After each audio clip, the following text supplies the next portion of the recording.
Hello and welcome to another Hollie Hotspurs Live, and today we'll be talking about that win against Fulham. I mean, second half it dipped a little bit, but hey, 3 points are 3 points. So today I am joined with two amazing guests. You might know one of them already, you might know two of them to be fair. So first of all, let's welcome back Jay back to the stream. How are you today, Jay?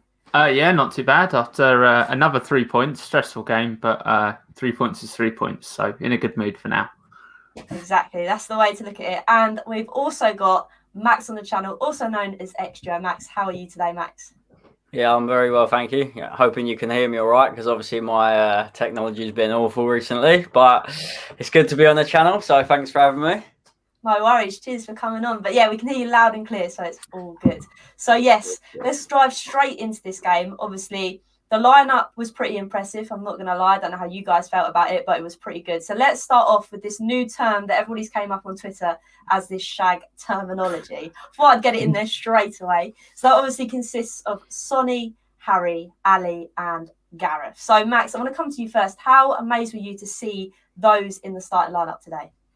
Yeah, no, it's brilliant to see. I mean, that's what the fans have wanted for so long, isn't it? So finally, we get to see whether it is SHAG in the squad, whether we're allowed to even call it that, because obviously it's been trending on Twitter.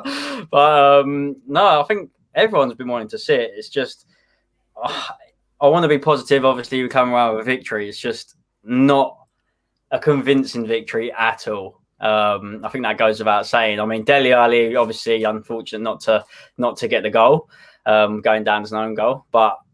You know what? Going forward, it's not like he hasn't had a lot of game time. Bale hasn't had a lot of game time.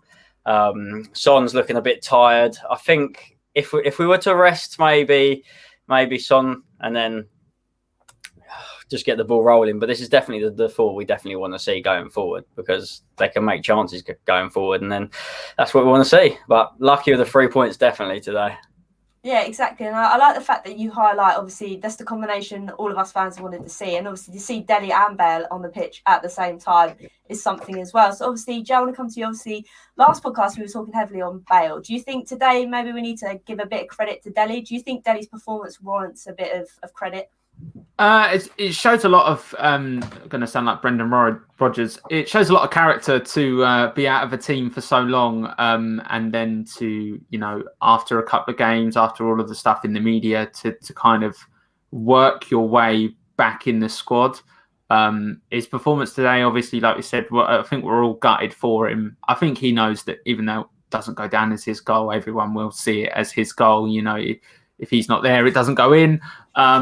But yeah, it's good to see him back in the team. And like you said, we talked about him on the last couple of podcasts, kind of showing that, we're starting to see glimpses of what we wanted when we signed Bale.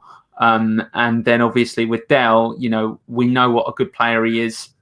And it's games like this against Fulham and the games in the Europa League where, to be honest, if he's going to get his confidence back, it's going to be those games, because when it comes to those big games, either one of two things is going to happen. He's going to come to light and absolutely smash it, or he's going to go back into his shell and he's going to show everyone that he's not the big player the big game player that he was when we had him years ago.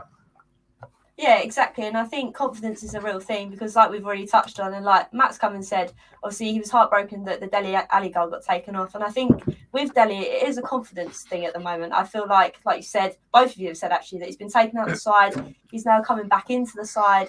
Is it maybe, Max, you think he needs to possibly play the next game as well to really try and embed himself? Yeah, I mean, obviously when you're not playing, we just see players and expect them to be able to play to their 100% of their ability every time they're on the pitch. But I guess you don't see a lot of what happens behind the scenes, whether he's unfit, whether his attitude just hasn't been great.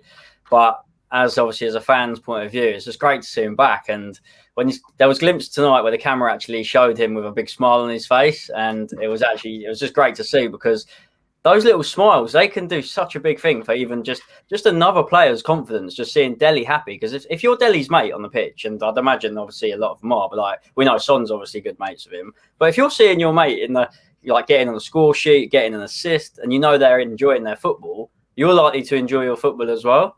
And obviously touching what Jay said with Bale, if you don't mind me saying, but whenever he gets a free kick, he's going to score one.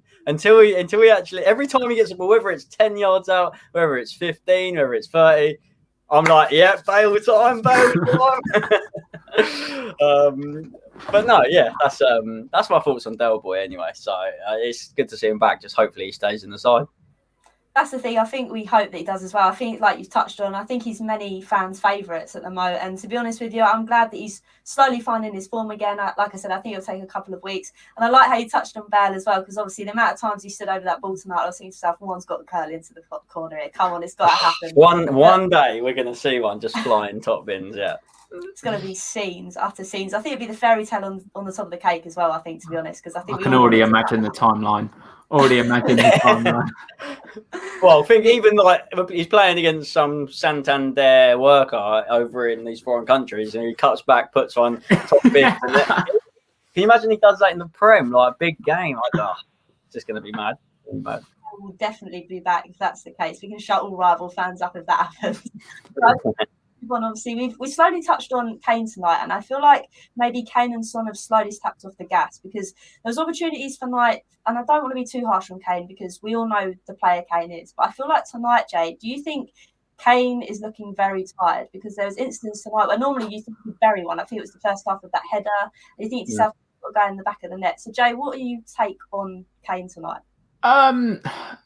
He looks like a player that wants a goal really bad. I know it's not goals, but kind of the same thing we talked about a couple of weeks ago when we talked about Højbjerg, when Højbjerg was going through that patch in which, you know, he'd made a couple of mistakes in 2 games. And obviously Kane hasn't had a light it up performance in a while, goal scoring wise. And I think he probably wants a goal, and he's probably pushing hard for a goal and maybe trying too hard. You know, his link-up play again today was good, which is good to see. But, you know, we want to see Kane scoring goals, to be honest. You know, it's what he does best. And obviously it's good seeing him dropping deep and playing that role. But, you know, that's not where we want to see him as Spurs fans. But it's a credit, though, to the players in front of him as well. You know, if he feels that they're in a better position to score, the goal came from a Kane pass out wide. You know, so yeah, it's one game where he hasn't scored. He's missed a couple of opportunities. I wouldn't read too much into it, but I think, yeah, he's just maybe lacking a little bit of confidence and a bit desperate for a goal at the minute. Yeah, that is true. I think that's a good spin to put on it. Like you said, the link-up play was there tonight, especially in the first half. So going forward, Max, do you feel like hopefully this is something we'll see again? Or do you think because of the likes of Bale and DELE at the moment, with confidence maybe not at the highest, do you think we'll see a rolling substitution, say, in starting 11? I think he'll keep obviously Son and Kane. I mean, let's just face it, they're game winners. They can have a bad game and they can produce a moment of magic out of the blue. I think he'll keep swapping DELE and Lucas. I think Lucas, the previous game against Burnley, I actually thought he was going to start, to be fair, Lucas. I think he warranted it and deserves to be in the team. He's been playing well recently. Bale, I think it's one of them where even if he has a bad game, the fans will just be like, oh, it's Bale, put him in the team.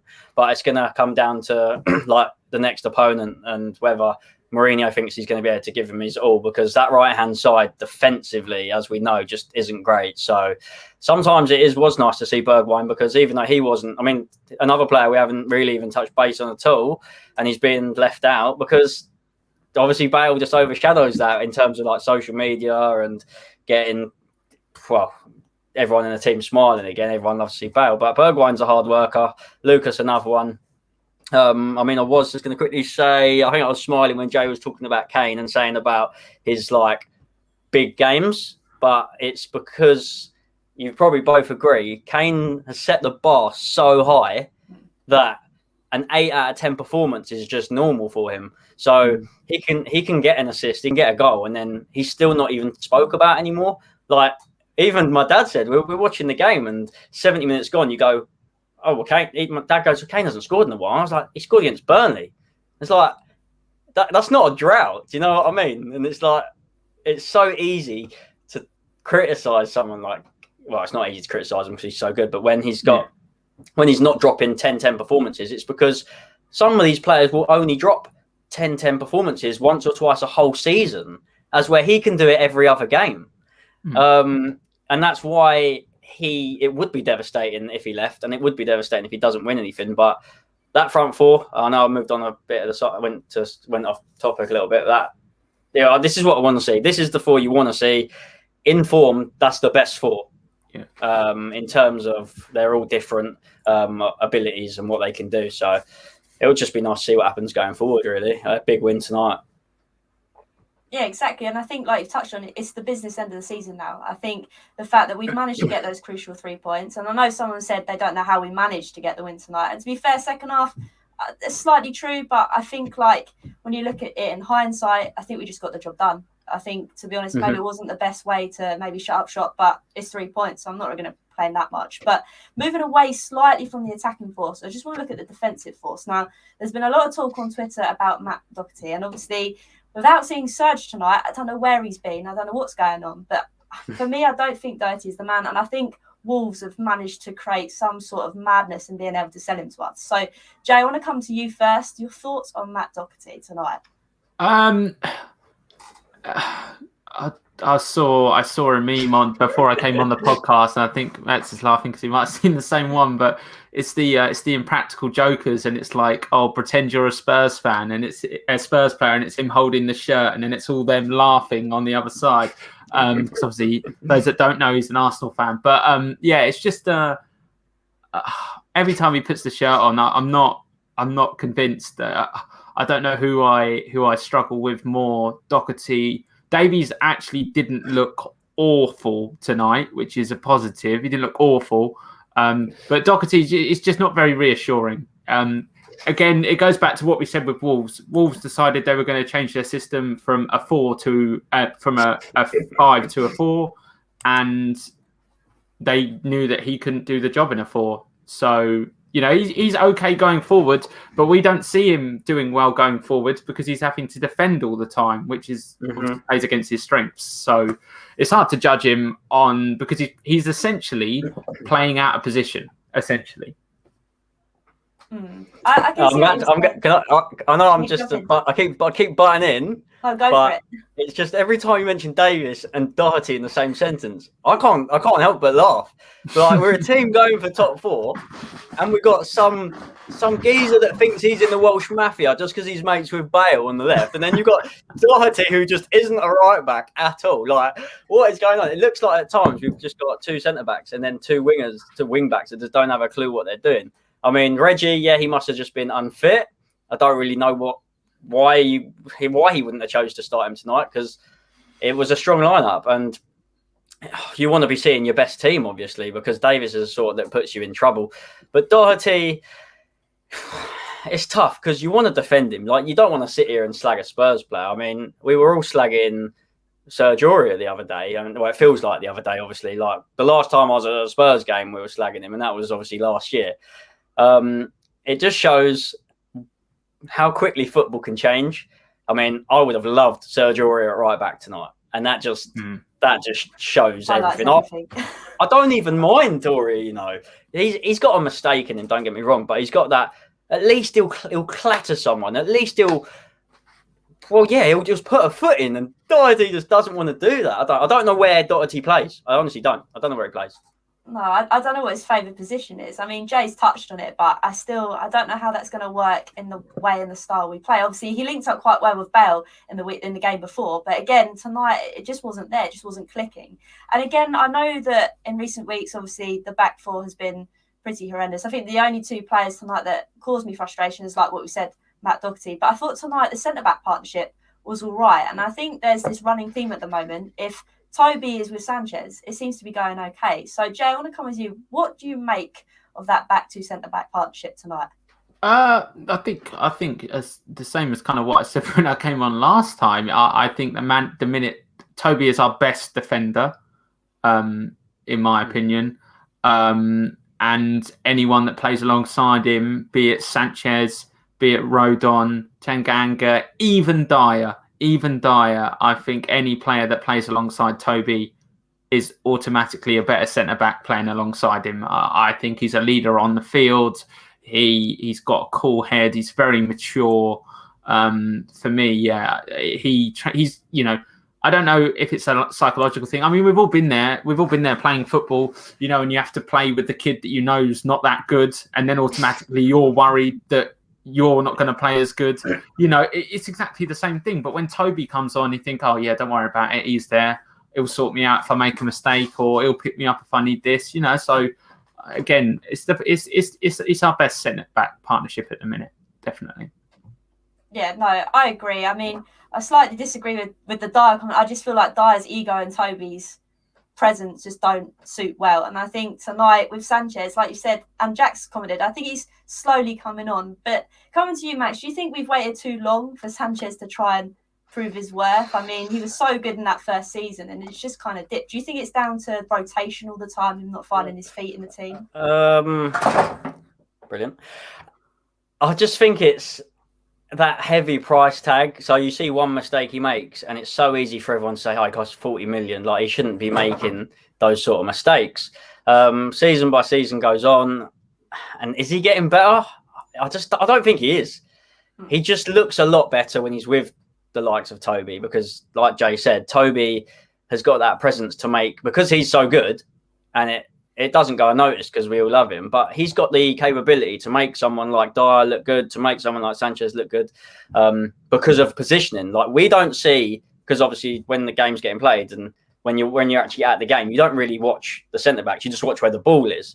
But I feel like Toby's the sort that if someone's slacking or not pushing up, he's the one that's like, come on, get forward, like, or get back, you know, that sort of thing. He'll speak his mind. And my series just turned on 1 second. Having a mare tonight with technology, Christ. But that's my opinion on Toby. He's always been our best centre-back. And when he doesn't get in the lineup, you just think, how? Like, there's no one there that's better than him. And he does bleed Tottenham. He's been there enough years now.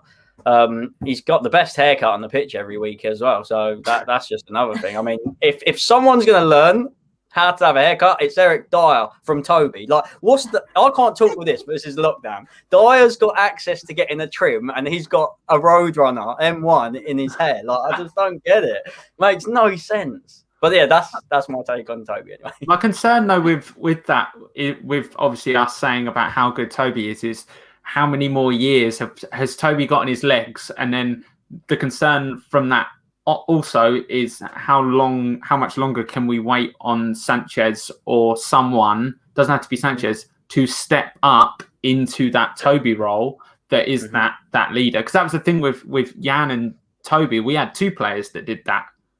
Now we've got one and we're kind of coping with one. But if Toby leaves, is Dyer going to step up and... Well, not leaves, but Toby leaving is a possibility because he's age as well. Yeah.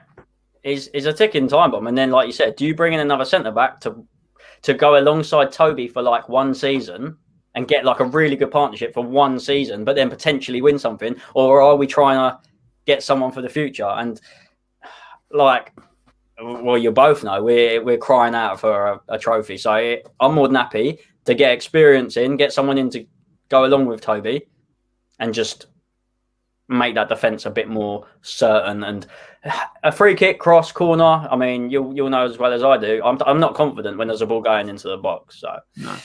I think that's the feeling towards all of us. I mean, tonight there was times I was thinking to myself, just get out to him, because if a ball comes in, that's it. I'm going to lose my head, because we all know that us aerially in the box, in our own box, isn't going to end very well, I feel.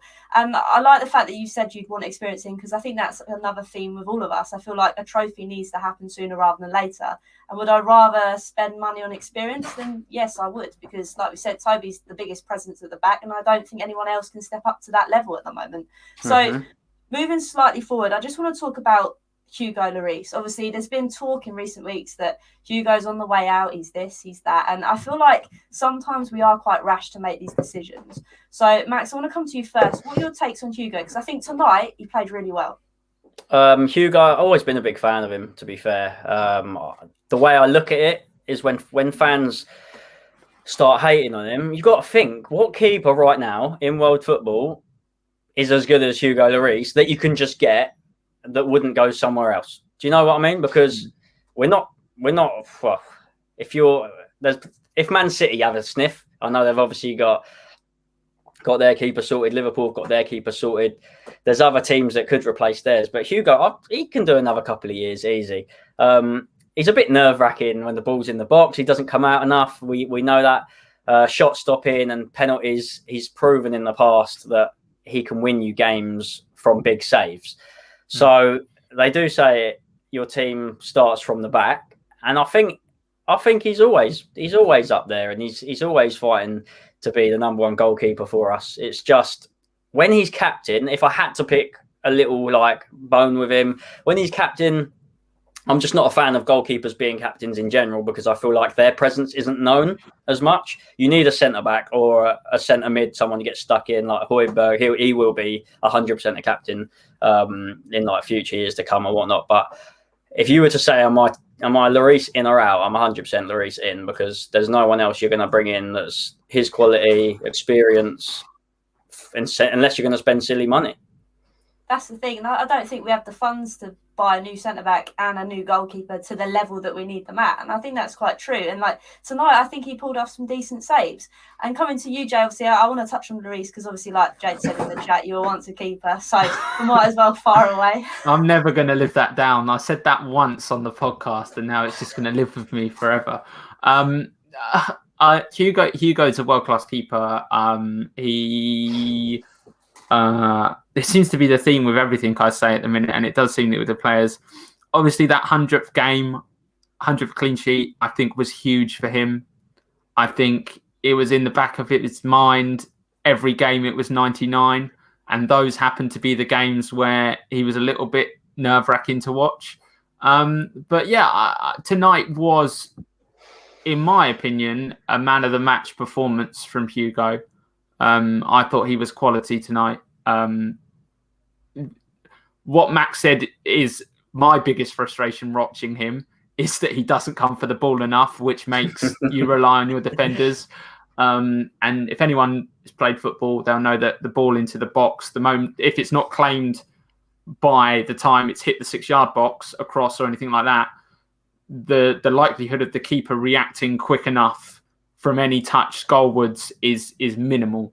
It takes world-class keepers, and luckily we have one. But even and we'll probably get onto it in a bit, but even the save before the Fulham goal, that was a ridiculous save. His positioning was incredible, and then obviously they scored. But as a keeper, I totally disagree with Max about keepers being captain. I will say that, but that's biased. That's biased. I will say that. Go on. I don't mind a bit of controversy. No. If you look at Iker Casillas, is a double Euro winning, World Cup winning, Champions League winning captain. Buffon is another one.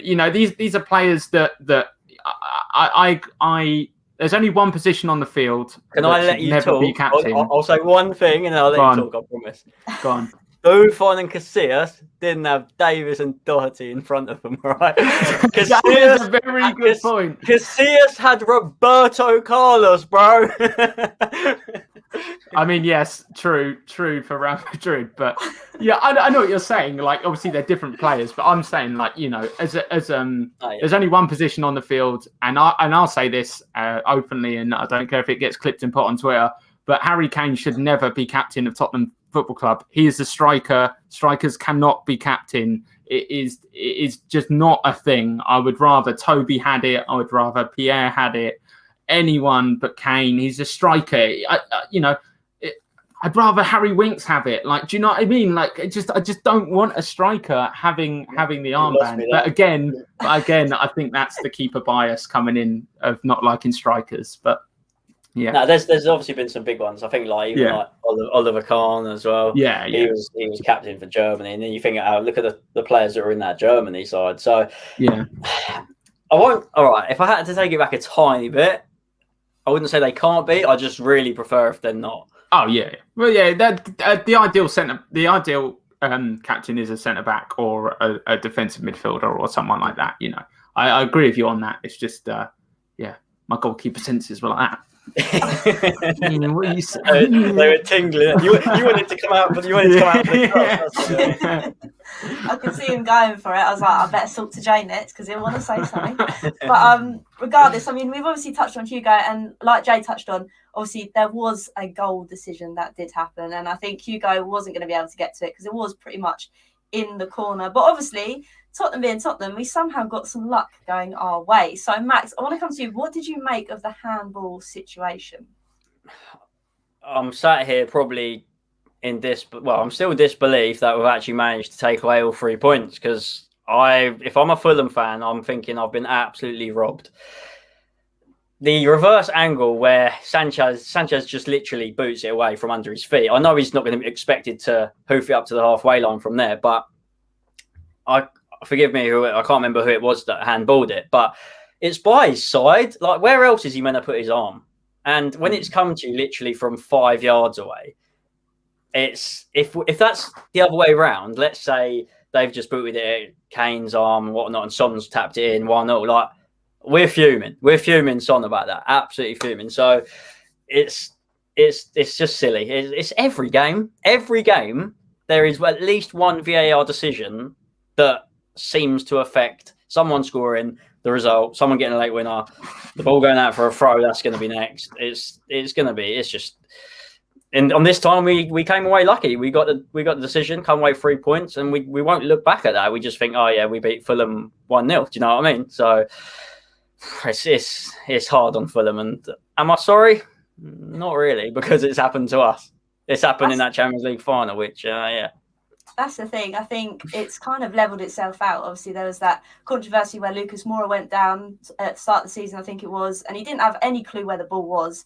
And we got our goal struck off because apparently it was handball. Do you know what I mean? I think, like you said, Max, I'd be fuming if it was the other way around, because it's like this telltale sign again. Do we just cut players' arms off? Because otherwise they're going to get done for handball. It's a madness. So where is he meant to put his arm? Sorry. Where's he put it where it's not handball? Does that make sense? So, like, if it's up here, it's handball. If it's by his ribs, it was by his waist, it's still handball.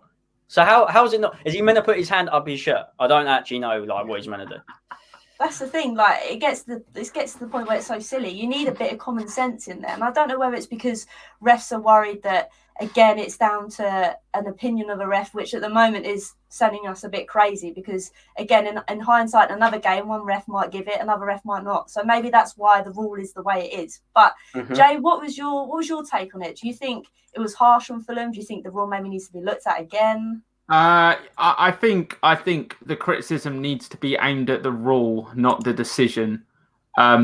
Basically, going off what happened, and you're referring to the Sheffield United game last year, you know, where that is, and we were talking about this in the group chat, and Parksy in the chat said it's just common, like you said, it's just common sense, but it's the law, so you know it's common sense not to kill somebody, but it is still against the law to do it. Do you know what I mean? Like it's just it's a farce. I totally, if I'm a Spurs fan, I'd be livid. We were all livid last year in the Sheffield United game, and it's just the rule. I think the issue is, and I was discussing this with my dad when I showed my dad the replay, and what Max said is perfect. If his arm's been chopped off, that just hits his side, falls to Maja scores.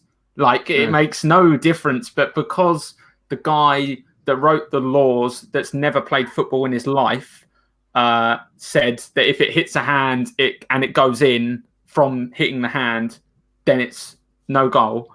But then if it's the other way around, and that's a Tottenham player, and it's the defensive, and it's an attacking, can't speak. If it's the other way around, that's not a penalty. If you see what I mean, that's what's confusing people. It is a load of rubbish, because it's how can it be that for an offense? Sorry, it's my American football. That for offensive, and then the same for defensive. It's just stupid. It's just stupid. I think that's the problem. There's different rules for it in different parts of the pitch. And I think that's the thing that frustrates people, because, again, like you pointed out, if it's in a room, it's not a penalty because it's hit our defender. It just doesn't make any sense. But again, like we said, we got lucky with it. And I think it has kind of, as bad as it sounds, it has kind of leveled things out when we've been done by it.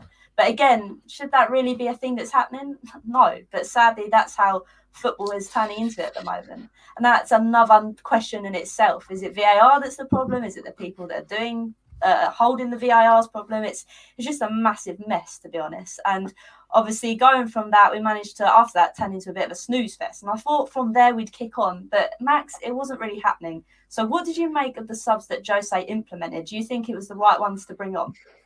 Well, we've got Eric Lamela, who's just a walk-in meme whenever he's just on the pitch. I actually don't mind him, and he actually did create a really good chance where he ball rolled literally on the touchline. What, you're telling me Lamela ball rolled? No, he actually does. He does a million ball rolls a game. Have you seen when he came on? I think everyone's like, they need to put a bet on this. On like, there's Paddy Power. Paddy Power probably do that.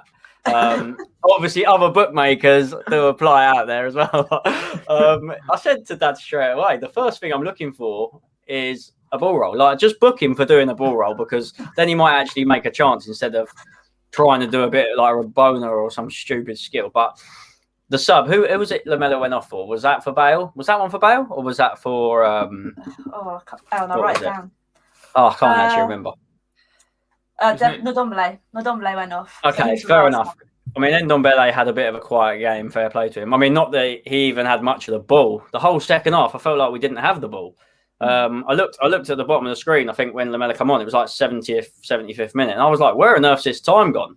So Lamela's just come on. Yeah, he actually done all right, to be fair. He does a little bit too much every time, and I think that's probably the reason he doesn't start. And the other sub, oh my days, my head is absolutely fried. What was the other sub? So DELE came off for, I have to write it down, don't worry. DELE had to come off for Sissoko, and Bale came off for Lucas. That was it. Lucas, I actually love. Recently, I've loved him. I don't think he gets enough credit. I think he does work hard. His stamina's ridiculous. He could easily start next game instead of DELE. Like, vice versa. It's like little and large, really, but in like that position, the number 10 spot just behind, like when Kane drops back, that's where I want to see Lucas, because I feel like he's just nimble. Dele Alli's got the footwork, DELE, but he does these stupid flicks. I don't understand it. I do not. He done another one tonight, and it must pain Mourinho, because I know Mourinho's a dinosaur and he does not like seeing that sort of football. He wants the ball, get down on the deck, pass it about, spread the play, and if these flicks work, it's all nice. We all love to see it. But when DELE flicks it about, it doesn't come off 9 out of 10 times. But Lucas was happy to see him. Lamela, there's mixed thoughts, obviously, as you know, and. Well, yeah, that's my thoughts on that. I'm still pretty baffled that we've managed to win the game 1-0, because we just felt like we didn't have the ball the whole second half. Fulham must have had so much possession, and they did create a lot of chances. It's just, fortunately enough, Sanchez didn't actually cost us the game this time, and he actually made up for a few errors. There was one where he was actually not even looking at the ball, and the ball got played in, and I feel like his pace probably helped him keep up with the player. And because that Robinson, I actually think, is quite a good player on that left-hand side. He makes a lot of chances. But yeah, it's a game that on another day it could have easily gone another way. That's the thing, and I've seen lots of people saying that today's game was lucky. But I also think to myself, if Kane was on his game today, I feel like Fulham were lucky that he wasn't. So I think football swings in roundabouts. I think luck does take a lot of presence in football, and I just sadly that's how the game works in some presence. So, Joe, I want to come to you. Obviously, in recent weeks with Jose's subs, I haven't really felt confident, but today, like we've touched on with Max, I kind of saw why he did what he did. I mean, obviously, we wanted to try and shut up shop, which is why Sissoko came on. Obviously, maybe he's saving DELE and Bale for the next couple of games. So, what did you make of the subs as well from Jose today? Part of me thinks it's an eye on the weekend, in the sense of Bale off, Alli off, weekend against Palace. You know, those substitutions did the job. They did what we wanted to do. You know, today we played like an away side, because obviously we were an away side, but you know, people would say, "Oh, it's Fulham," but we still went to Craven Cottage and played like an away team.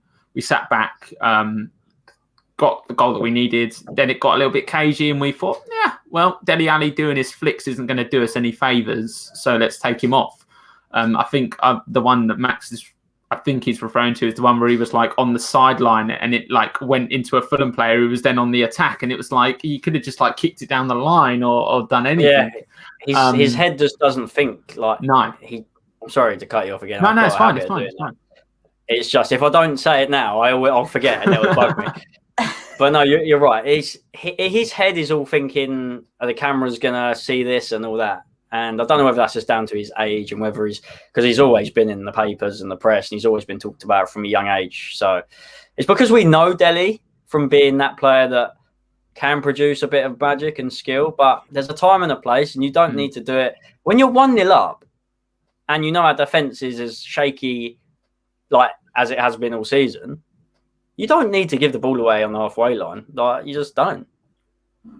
Agreed. Sorry, Jay. It's fine, don't worry. I didn't say anything that I wouldn't have, so it's fine. So, yeah, obviously, Dele coming off, like you said, maybe it's having a head towards the Palace game. I mean, Jack said we shouldn't need them against Palace, though. And I don't know if I sit well with that, because I feel like right now we need to hit every game hard and fast, because I feel like we're just maybe reaching our form. I know towards the end of the game today, it was definitely off. But if we can maintain these players, the likes of Dele and obviously Bale, hopefully against Palace we can install a bit more confidence, because like we said, we've got to look ahead to our Europa game as well, and that's something I want to touch on.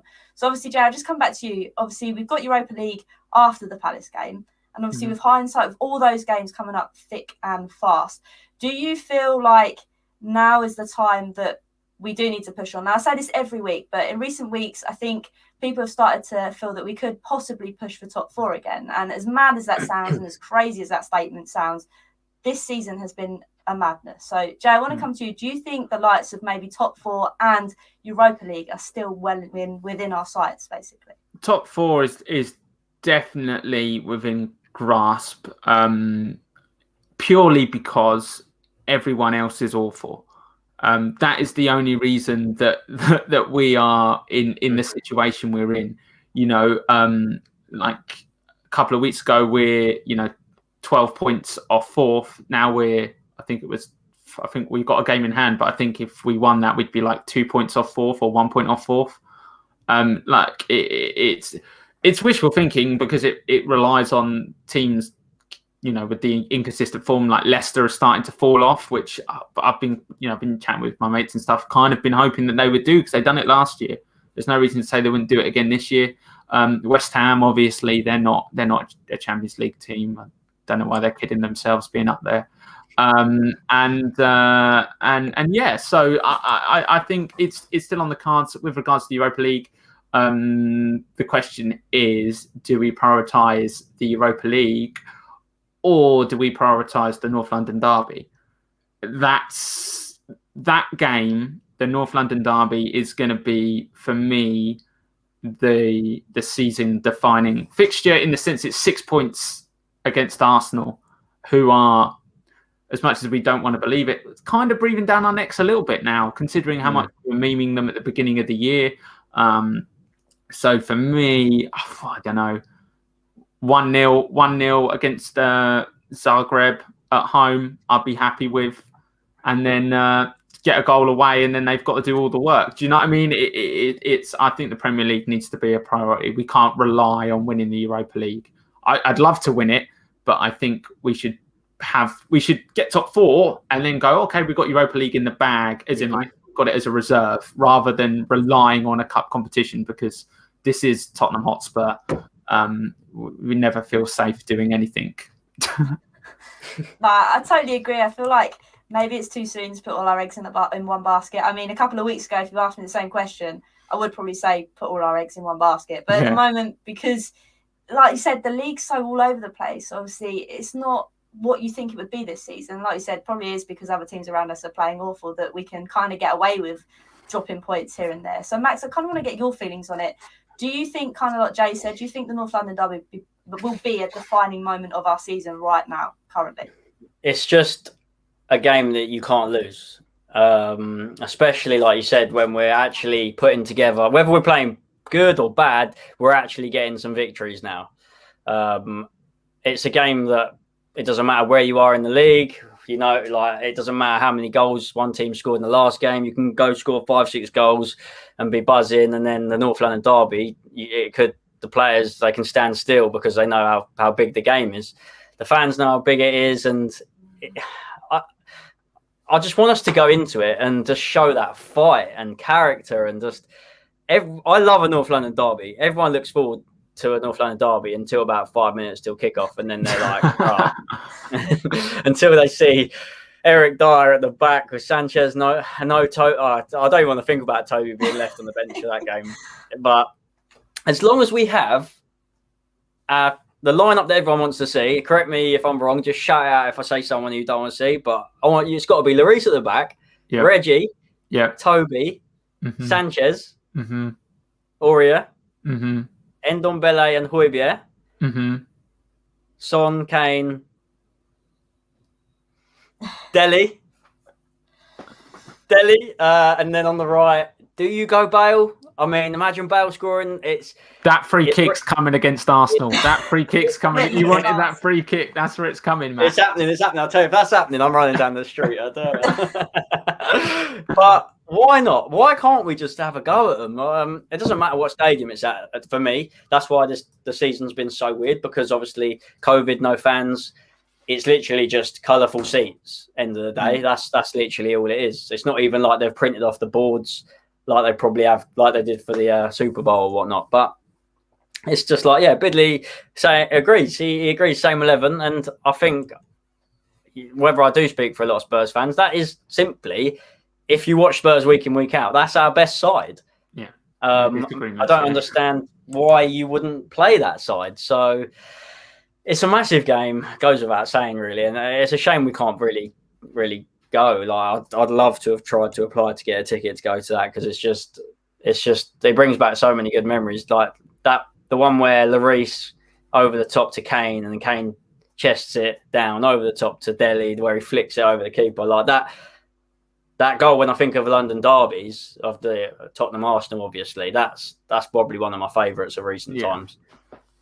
That's the thing. It's like you said, it brings back so many memories, and it's one of those we have to go and win. And I just want to pick up, where is it? I just want to pick up on what Phil said about how this playing like it's 1-0 leaves it such fine margins. And I do agree to an extent. And I feel like in recent times, I've sat there and thought to myself, maybe we do need to push on a bit. And I think tonight kind of showed that, but it also showed a sense that maybe if Kane was on it, we wouldn't have to find margins. Do you know what I mean? I feel like sometimes we do heavily rely on the fact that, I can see Jay's wanting to say something. Go on, say something. If Eric Dyer starts this game, we don't win 1-0. Oh, is this the derby you're talking about, yeah? Oh, no. I'm talking about tonight and probably the derby. We're talking about, I don't know whether Phil's talking about tonight, because he's saying that we're leaving it to fine margins, winning 1-0. But if Eric Dyer started tonight, I don't think we win 1-0. I think something happens and they score a legit goal. But yeah, so, you know, I kind of, we say this all the time. Jose's defensive football works when our defence plays good. Simple as that.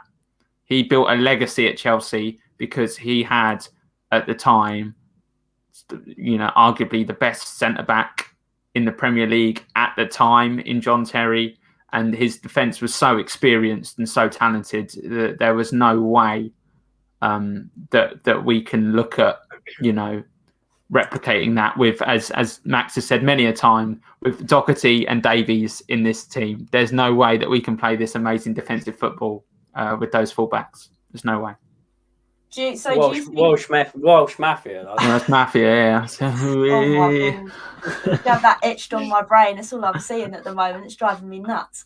But the thing is, for me, do you think Phil's just I'm trying to keep it neutral in a sense, because I think most people know my sentiment on Jose, that I feel like we just got to hang in there with him because the man's done it everywhere. Why can't he do it at Tottenham? So I feel maybe, do you think we need to go out with this attacking style, Max, more often? Or do you think we've seen against Everton in that cup game where we went out attacking and it cost us again because our defence just isn't good enough? That game was just stupid. But it's a one-off game where you're not going to see 4-alls and whatever 5-4s every day of the week, are you? So on another day, we score a lot of goals like we did against Burnley. It's just one of them.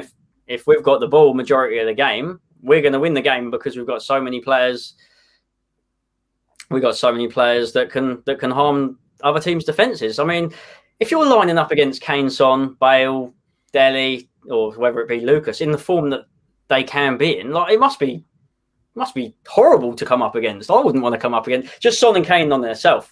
They must just be horrible because end of the day, we don't even know where Kane plays most of the time. We see him in centre mid. So imagine trying to be a defender and actually mark him. You just can't. But I actually can't even remember what you said. I was just going off the fact, do we need to go out attacking, or do you think going attacking when we have teams like this, like Fulham? Because let's not be funny here. Fulham aren't necessarily a pushover. Yes, they're at the bottom of the table, but they're fighting in relegation. I feel like when you come up against a side that are fighting in relegation, anything can happen. So do you think something like...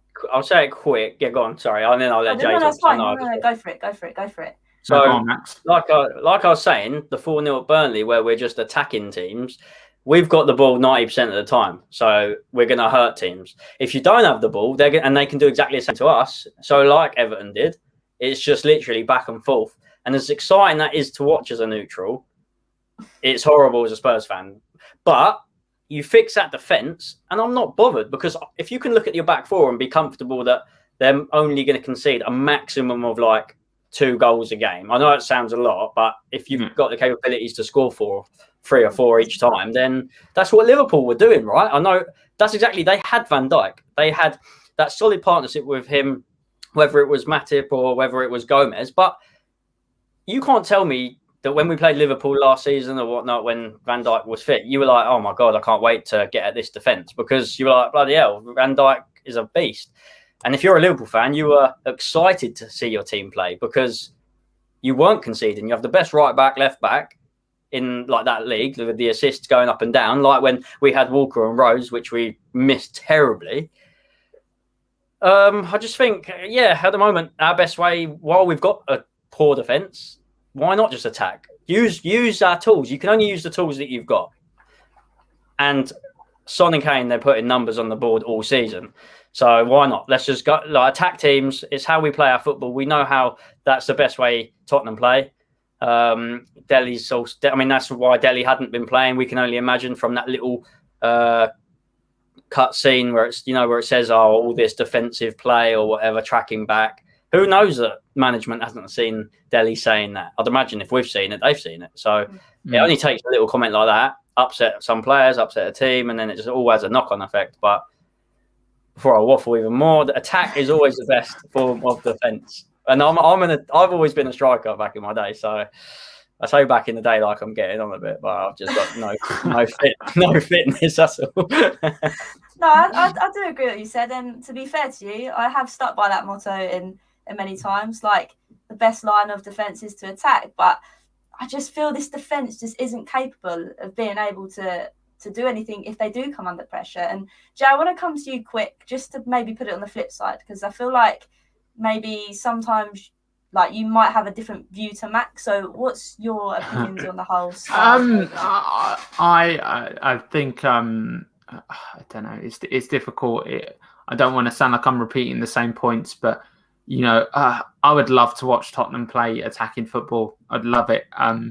But it goes back to the analogy that we kind of all agreed with earlier. When you play football and there's someone crap in your team and that you're going to have to carry the hell out of them, and then you cover them, you work extra hard to make sure they don't mess up. That's what our attack has to do for our defence.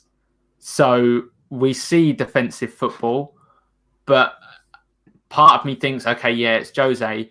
But part of me also thinks it's the attacking players and not having the confidence in the defence to do what we want to do, like Max said, and go on and play on the attack, because Harry Kane's crapping his pants that he's going to score, but it don't matter because the boys behind him are going to mess up twice and then rule out his goal and another one. So he sits back and he's defending and he doesn't trust. But, what's that? Another clean sheet, confidence higher, centre-back partnership looking better. Wing backs, we didn't get the ones we wanted, but we still didn't concede a legit goal. And what is a legit goal these days? Well, Sean's going to come in and Hollie will say, I know Sean's a Fulham fan, but it's not a legit goal. But there we go. I thought I'd just get out there for Sean because being my cousin and stuff and him being a Fulham fan, I thought I'd throw it in there. But never mind, Sean, get the next one. Never mind. But no, thanks again for you guys coming on. I mean, again, I know it's been a bit of not a negative podcast, but towards the end, I think it kind of earned that in the second half. But regardless, we managed to get those 3 points. That's all that matters. And we can move on to the game against Palace at the weekend. So before we say our goodbyes, I want to say thanks to everyone in the chat. I know I'm still getting used to bringing people's comments up, but it's quite hard when we're in flow and talking. But again, thanks for you guys all watching, and obviously Max, thanks for jumping on. Where can everybody find you, sort of thing? Hopefully if they just type in Tottenham versus Ajax, because that's my most viewed video, because whenever that gets typed in, that's what most people find me from these days. But yeah, xDuoMax on YouTube, you'll find me on the sofa reacting to the Spurs games, me and my dad, and just if you like just listening to me waffle, just imagine that there's someone else in my family just a little older, and I'm not even going to say wiser because... Does he have the dad jokes? Does he have the dad jokes? You know what, yeah, when I'm editing some of these videos, which I'm halfway through editing it now, and there's clips I'm just like, did he actually say that? It's so bad. I end up chucking some of the clips on Instagram because it's just awful, but... yeah, if you want to see that, then xDuoMax on YouTube.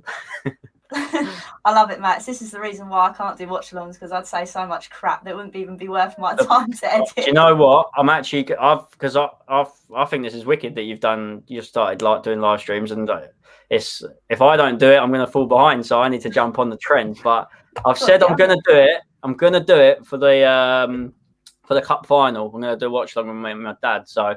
Depends on how that one goes, will be whether you see more of them from me, because, yeah, we'll just see what happens. You just got to be careful with what you say, that's all.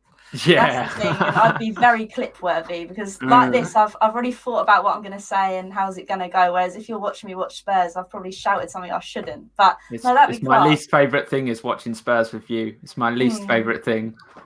I know, I end up pacing around, swearing at the telly. It's not great. So I think, but no, you need to get on this because it's honestly, this is so much easier. You don't have to go back and edit things. It's just once it's done, it's done. So yeah. I would highly recommend it. But thanks again for coming on, Max. And Jay, where can we all find you? I know you've got something coming up at the weekend, which I know. Yeah, so you guys can find me mainly on Twitch, twitch.tv/JayJaySZN. I stream a lot of football-orientated games. I'll say that because, Football Manager, PES, FIFA, all of the good stuff. But on Saturday, I am hosting my first podcast. As Max said, if you don't join the times, you'll get behind. But it's something a little bit different. It's nothing to do with Spurs whatsoever. It's just a podcast talking about sports and esports, because that's obviously two massive passions of mine, and then Formula One when the season comes along. But on Saturday, I'll be joined by J Rider Gaming, who's an absolute legend, and we'll be talking about FIFA 21 and its negative effect on mental health, which is something a little bit different. So just talking about a computer game, we're going to talk about... I like that. Yeah. We're going to talk about, obviously, with lockdown and stuff, and obviously, smashing controllers and things, that kind of stuff kind of goes behind the radar. And I think streaming's brought it to light that it happens a lot, and it goes a lot behind closed doors as well. So we're just going to talk about the game and how the game's turned us into this. We used to have our mates round to play FIFA and have a laugh, and now we sit and swear and foot champs and see Mendy and Varane at centre back every week. So that's actually, obviously won't talk about it that much, but that's the reason I don't play it anymore, because it's the only game in history that changes my mood, and it turns me into a horrible person. So exactly, that's exactly what we're going to be talking about. 11 o'clock on Saturday, twitch.tv/JayJaySZN. Come drop by. It'd be good to chat. I like it. So thank you guys both for joining me. Hopefully we can go on against Palace and get another win. But until next time, guys, I will see you all later.